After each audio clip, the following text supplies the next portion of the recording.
And we're ready to begin. Hi, hello, and welcome. Today we're going to be talking about building high capability teams.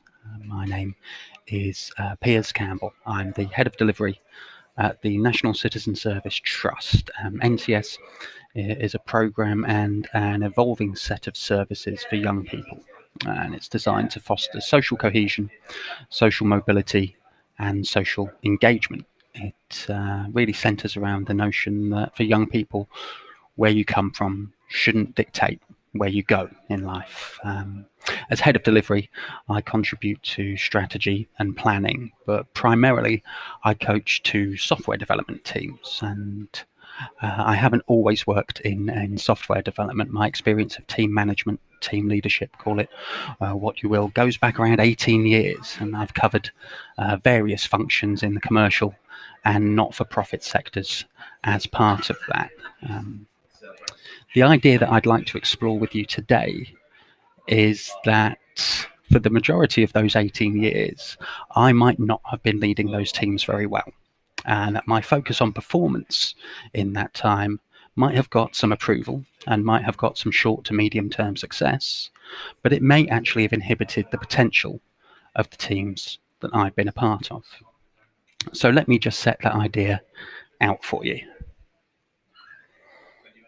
If we focus on performance in teams, we could say that the purpose of a high-performing team is to maximize its output. If we focus on capability in teams, in what those teams are actually able to do, our purpose becomes to maximize that team's ability.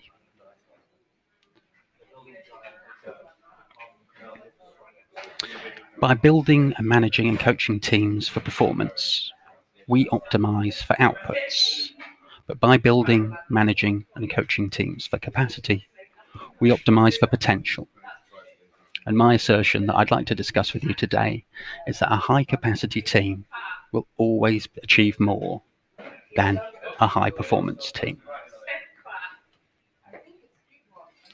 So here's what we are going to do today.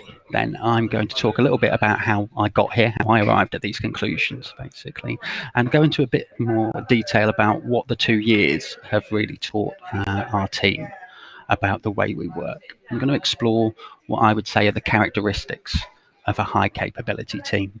And we're also going to look at some practical experiments we can use to test that assumption to see if it holds up in the real world. It's probably appropriate I say at this point as well that I appreciate over the last couple of years we've all spent a lot of time in front of screens trying to communicate as best we can, and I'd just like to acknowledge that and thank you for sparing some of your valuable time to volunteer for roughly another half an hour in front of a screen today. I'll try my best to make it a good use of your time, and I'm also aware that we've probably all seen our fair share of slide decks as well, so a standard warning on this, as at the beginning of any presentation, this deck, like this slide, may contain stock images. Okay, firstly, let's have a look at how we got here then, but particularly the things that have influenced my thinking over the last couple of years. I'd like to start with this quotation from Tom Loosemore, who you may be aware of. He's talking about his time as the co-founder of Government Digital Services. This was in an interview with Offscreen magazine. He said, "The culture within a team is the most important factor for it to be effective. We never hired rock stars, no matter how driven or effective they were. We hired people who had the empathy and openness required to work in a collaborative environment. People who recognize that there is value in leadership and fellowship coming from all areas of the team." I first came across this interview probably about 4 years ago, but it's one of those things that, and sometimes you have things like that that really stick with you, that really lodged in my mind. And I think it really informed the way I work after it, because there's a lot in here. I think the notion of not having heroes in team really changed the way I kind of like worked on a day-to-day basis, but also recruited into teams, I think the notions of kind of like empathy and openness being things to look for, not just to recruit for, but things to actually foster, had a pretty profound impact on me as well. And especially that notion of leadership and fellowship coming from all directions really made me take another look at how, not only how I support a team, but how I contextualize that team within the context of an organization and what an organization is going to do. So it especially resonated with me, these concepts, in early 2021, when I was reviewing my team's performance over the previous year. And that previous year, as we've known, was very, very challenging. 2020 for that team looked a bit like this. Those were the challenges. Obviously, in the same way, I don't think there's anything particular to our teams here. Derailed plans and a sense of constant emergency in that first pandemic year. No one really knew what to do. We were really thinking on our feet. We were really kind of like scrabbling around to be able to react in the moment and do as best we could.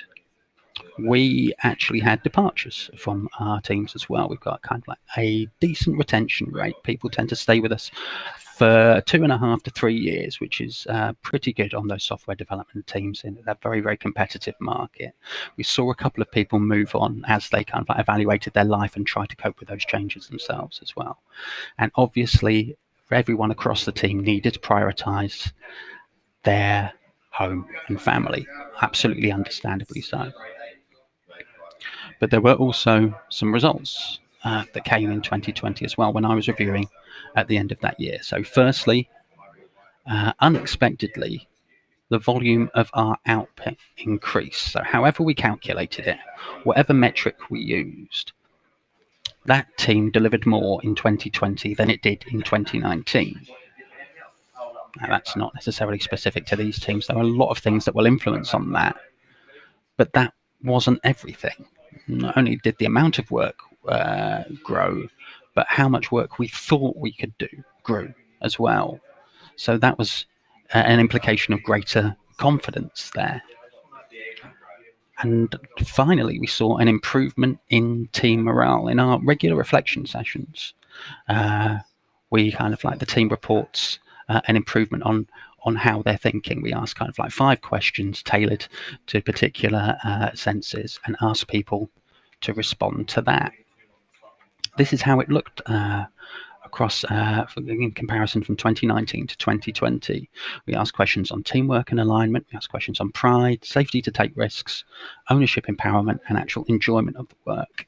And even though the increases were marginal, there were increases across the board in that reporting from 2020 compared to 2019. So that didn't really make any sense, I suppose, at first instinct. It was the most challenging working year that any of us had ever experienced, I suspect, and yet the team achieved more and felt better. And the question I needed to ask myself was, how did this happen? So naturally, my old management instincts from those 18 years kicked back in, and I realized, well, look, this must have been because of me, right? I must have planned so effectively, communicated so well, and led so inspirationally, I suppose, that the inexplicable success of that team was actually the inevitable success of that team. It must have been down to me, right? Well, yes and no. Or, more accurately, no. No, of course not. And this isn't any level of modesty on my part. I had never delivered as little support for that team as I did in 2020, if I'm absolutely honest. My daughter was born in late January, which meant I had a couple of months off work. There wasn't any permanent cover for that team in that time. Naturally, as a result of having a new baby, I was very tired. When I did go back to work, there were a couple of months where I was working reduced hours, and so I wasn't able to provide the same amount of support, I suppose, as I had done in previous years. Additionally, on top of that, I was very tired. And finally, in common with many new parents, I was also extremely tired. I would say I couldn't overstate that, but I think I've given that a good go there. The honest assessment is that team wasn't in receipt of external support, and it didn't just survive, it thrived. And I couldn't explain why, so I went back to the team and asked how they thought this was possible. And this conversation wasn't a one-off conversation. It took place over various retrospectives and reflection sessions, and it took place over various one-to-ones. And everyone's ideas coalesced around the same concept. It wasn't necessarily what the team did, it was what the team was. And when I pressed them to say what the team was, they came up with 4 main themes. And those 4 main themes are what we're going to use as our characteristics today of a high capability team. The first theme they came up with was the notion of values. They had a good shared concept of what a good team was and how it behaved. And without that, I think it's very difficult for a team to develop and mature. So I made a note of what someone said to me in one of those conversations. We all think there's a right way of doing things, and we then get on with it. That isn't something that I could take for granted on teams I'd been part of in the past. So the notion of shared values, a shared idea of how to work and how to respond to situations, was one of the things that team said made it successful. The second thing they identified, autonomy, the authority to make the best and appropriate decisions on the best way of delivering on expectations. Now, autonomy is a word that tends to get bandied around a lot, and I don't think it's always well understood. Autonomy for a team isn't necessarily deciding what they want to work on, or when it will be delivered, or what it will look like. I think I would describe autonomy for a team as the people who are closest to the point of execution, making those decisions about executing, and then being trusted to make those decisions regardless of whether they prove to be correct or not. And in the interest of full disclosure, I suppose, this team has a head start here. I coach, manage, lead a software development team. I do not have a software development background. I am not a technical expert by any means. I'm a non-technical manager leading a technical function. So I'm not able to make the correct technical decisions and impose them on people, although a few times over the years that hasn't stopped me from trying.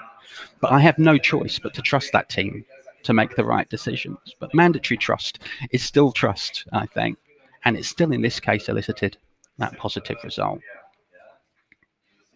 The third thing the team pointed out, adaptability.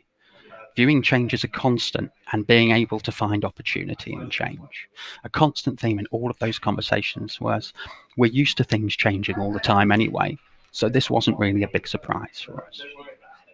These teams do work in an environment and have historically where there is a high rate of change, and so they've developed a kind of certain level of comfort with uncertainty, and comfort with uncertainty was a clear asset to them in 2020.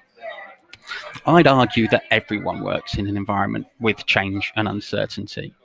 But I think sometimes as managers and leaders, we sometimes create a kind of steady state fallacy where we try to encourage people to say that the world we live in and the world we work in is predictable.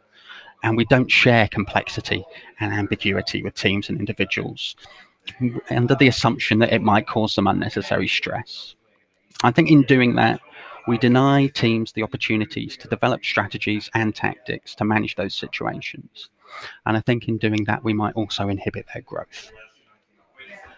And that's really borne out, I suppose, by the team's identification as this being crucial for them.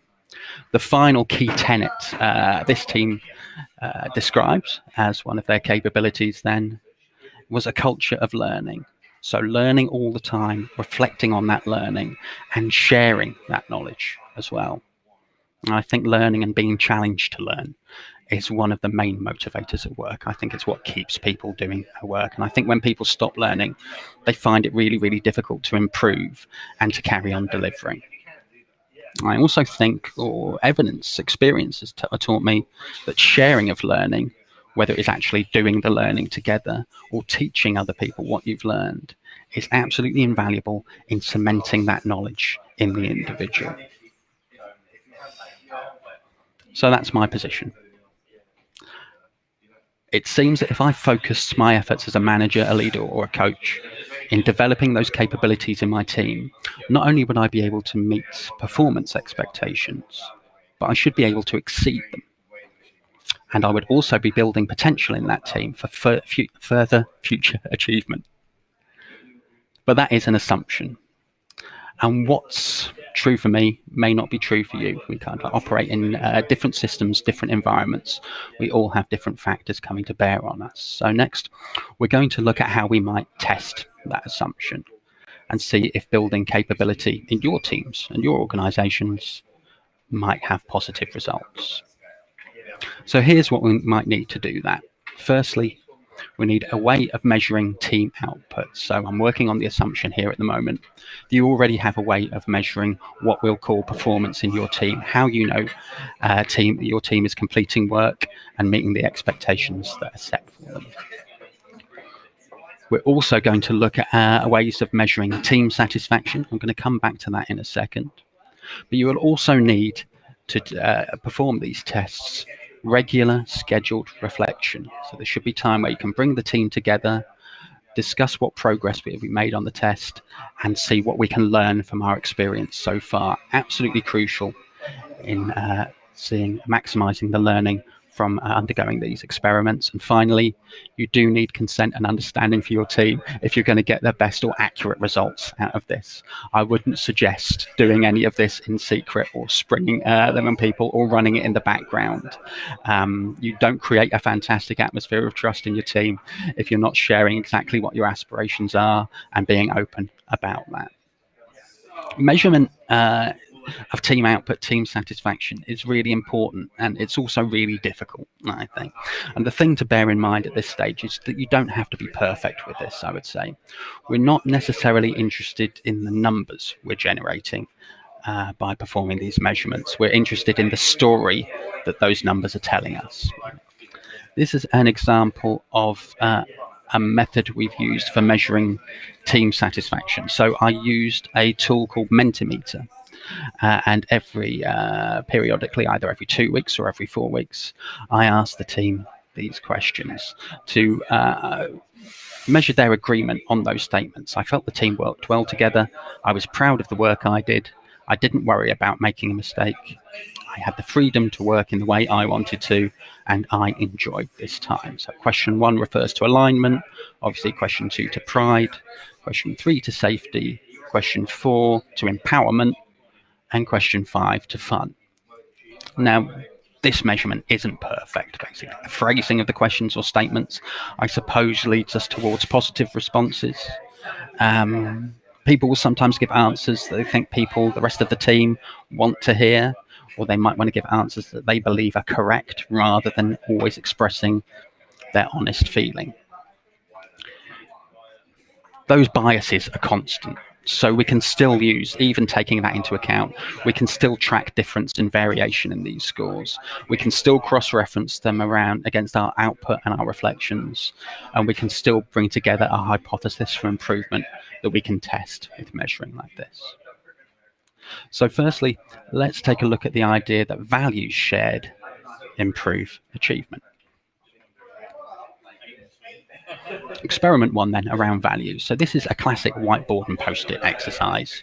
It's better done in person, but it can be done effectively online as well with whatever your whiteboard tool of choice is. I've been doing this exercise with teams for about 5 years now. It's really valuable when you're building a new team. It's really valuable when you're intervening with a struggling team. And it's really valuable when you're appreciating a successful team as well, I think. Whenever I ran this session prior to the pandemic, I would always get broadly comparable results. I won't preempt any conversations you might have with those results. But since the switch to remote work has taken place, those results have changed. Twin notions of trust and enjoyment really seem to be rising in importance with people as well. So there's another conversation to have around remote work. But these changes, I suppose, confirm the best assessment of remote that I've heard, which is it's a really efficient way of working, but it can be a bit chilly. So this is our method then for our values exercise. We establish 5 core values that your team shares. And the way we do that is by bringing people together and asking them to describe the best team they've ever been a part of, or that they've ever observed. That doesn't necessarily have to be a working team. That could be a team from outside work. It might be something from their academic career or something. We'd ask them to kind of like write down what they thought made those teams good and get everybody's ideas down on that whiteboard. What we then do is see what patterns emerge, because typically patterns emerge and we can come up with 5 core values there. We then use the 5 defined core values to reflect regularly and see if that team's behavior matches that team's values. So in our regular reflection, we're talking about what's happened to us over the last 2 or 4 weeks, for example. We've said this is a good way of working. Has this worked for us? The experiment then is that whether that alignment or lack of alignment with values has an impact on how we're, not just on how we're achieving what we're doing, what our output and outcomes are, but also how we're feeling. So we would see if that had an output in those scores, in that measurement we do of feeling and achievement. A few things to look out for. If when you're doing the kind of like the mapping session, the initial session, if you don't have kind of like great spirit in the team at the moment, you might find constant reference to negative behavior. And that's fine. People are still telling you what a good team is, but they're just doing it via the prism of a bad team, basically. So it might be incumbent upon you in that session just to invert the negative characteristics, turn them into positives, and say that's what we have to aspire to. You'll sometimes, my experience of those sessions as well, is you sometimes get examples based on theory rather than lived experience, if you like. I'd really try and hone in on what people have actually lived through and gone through in the past as that experience of to derive their values as well.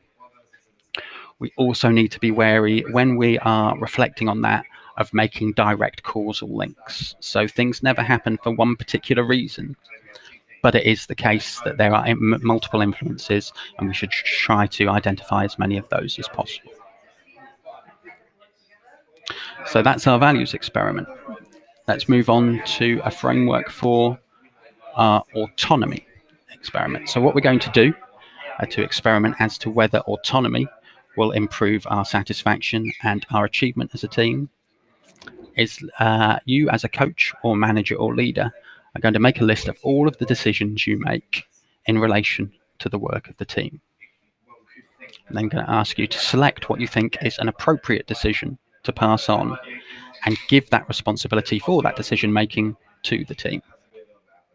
The selection of the decision you make is going to be, or the selection of the decision making you decide to pass on rather, is going to be absolutely key here. If the impact of the decision is too trivial, the team won't necessarily feel trusted enough.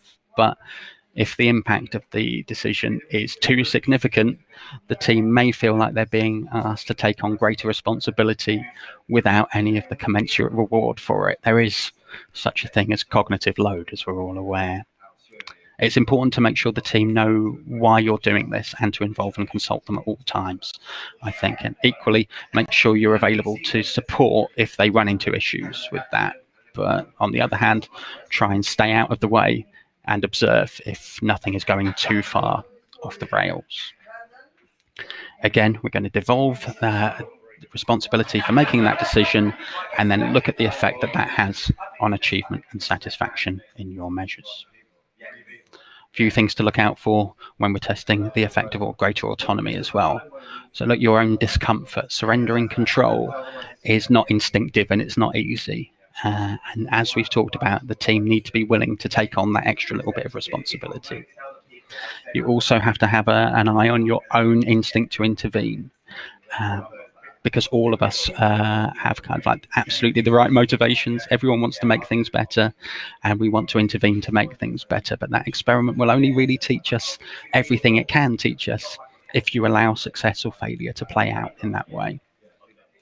I'd also have an eye out for particular individuals within the team trying to adopt sole responsibility for making that decision. It's great that people have an aspiration to step up, but the point of this exercise is we're trying to build that as a behavior of the team, not as an individuals. We're looking for team collaboration. We're not training new managers or new leaders right now. That's our experiment for autonomy. The next one is our experiment for adaptability. Will an adaptable team achieve more and be more satisfied. It was very difficult to design a test for adaptability. You might think of a better way of testing this, but my idea was that you get a better idea of how a team reorganizes itself when something disappears rather than when something new appears. I think the experience of something new appearing is more common than something disappearing.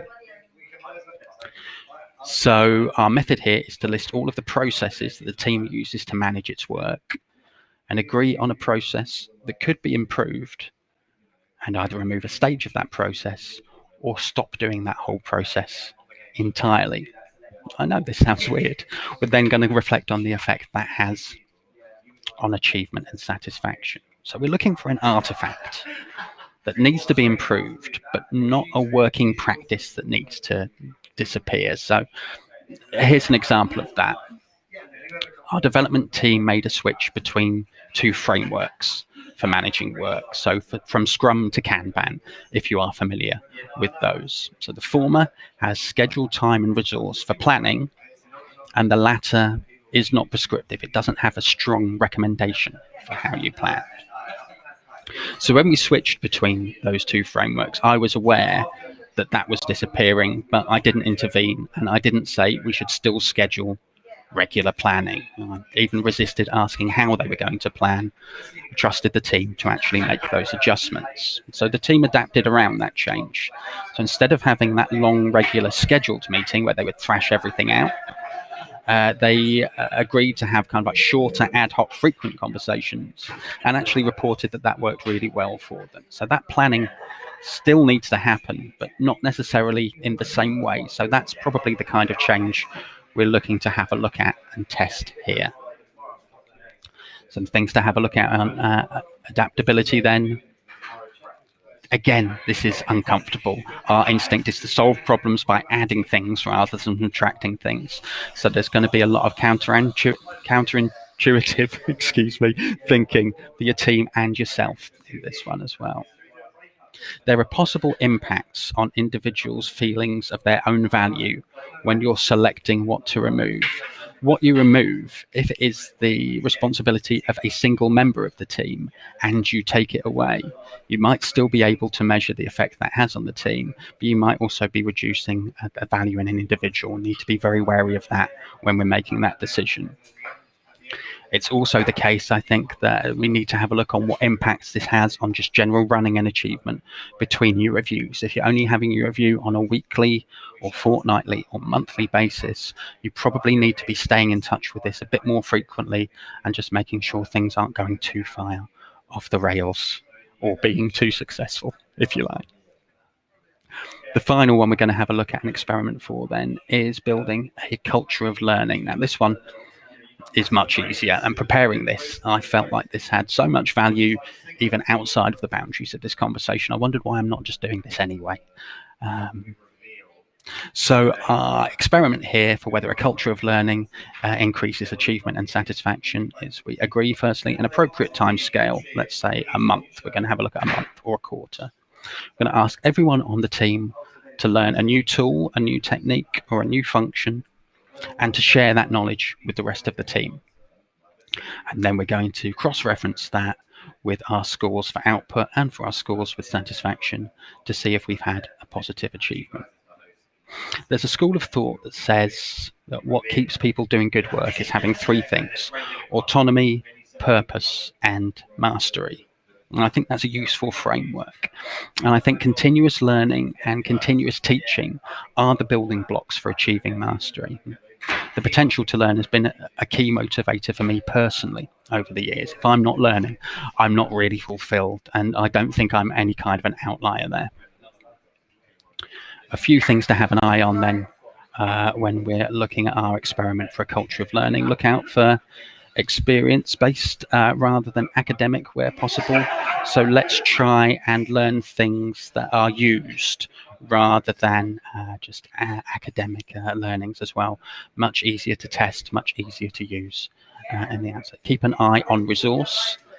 It is sometimes, if people have been starved of the opportunity to learn in the past, they will go all in on it, and it will can use up quite a lot of time and energy. We do have to balance this out with our normal day-to-day expectations as well. And finally, try to identify actions to improve as a result of everyone's learning. So I've learned something, I've shared that learning. How can we then go and use what we've learned to improve the team? That's it. Those are our 4 experiments. It's the case that if you're trying something new, there's always a likelihood of failure. So a note on trust here. Again, here's another assertion of mine. Safety comes from trust, and trust is an activity, not a state. Failure is often where our learning comes from, right? So if we decide to try something new with our team, they have to trust that you are willing to learn rather than just impose your will. And they have to trust each other that together they can fix anything that might not go according to plan. So trust is something you do rather than something you say. And that's why I make that distinction between being trustable and trustworthy. I think trustworthy speaks to character, but trustable is I repeat those activities that make it easy for me to be trusted. People don't feel trusted themselves. It is more difficult for them to extend that trust to others. So there's a potential positive side effect, I suppose, in this focus on capability, in that you are going to build trust into your team. Trust that everyone is doing their best to make things better, and trust that there won't be blame or finger pointing if something doesn't work the first time. The other quick note I would give you is a note on language. Naming is powerful. We can use our language to state our intent, and we use our language to influence people around us. And how we describe people is what we're asking them to be. I think language is really important. One of the reasons I have for talking about capability here today is I've really grown to dislike the term performance. There isn't a definition of that word that I think fits working with people. It either refers to a demonstration of something contrived or artificial, or just something really quite mechanical and cold. And don't even get me started on productivity. What I think aspiring to build capability allows us to do is take a more human approach, to put our thought, our time, and our investment into people rather than into project plans and annual appraisal scores. My experience is that this is what gets the work done. Building people's potential and trusting them to realize it. And it might be the case that the last couple of years have told us that this isn't just something we should do, this is probably something we have to do. And that's it. Thank you again for your time today. I'd be really interested in hearing from you if you decide whether to try out these ideas, or whether you have ideas of your own that you're trying, or even if you just have situations and challenges that you would like to bounce around on. I've put some resources and some stay in touch options on this site, High Capability Teams with hyphens.super.site. I'll leave this up for a couple of months. I have not purchased a custom domain for it. There you'll be able to find a copy of this, a clip of this presentation. I've also taken the experiments and put them as downloadable PDFs in there just for you to refer to. And there's also links to my social channels, and also a newsletter that I write and send out occasionally, talking about how I'm experimenting and trying to improve work from my perspective. I don't really have anything to sell you, but I really like talking about teams, and I enjoy writing about it as well. You can find links to that writing on that site, and any feedback on that would be warmly received and appreciated as well. Thanks again for your time. I hope today has been useful for you. I hope it has been a good use of 34 minutes, and I hope you enjoy some of the other great sessions a part of this week. All the best. Bye-bye.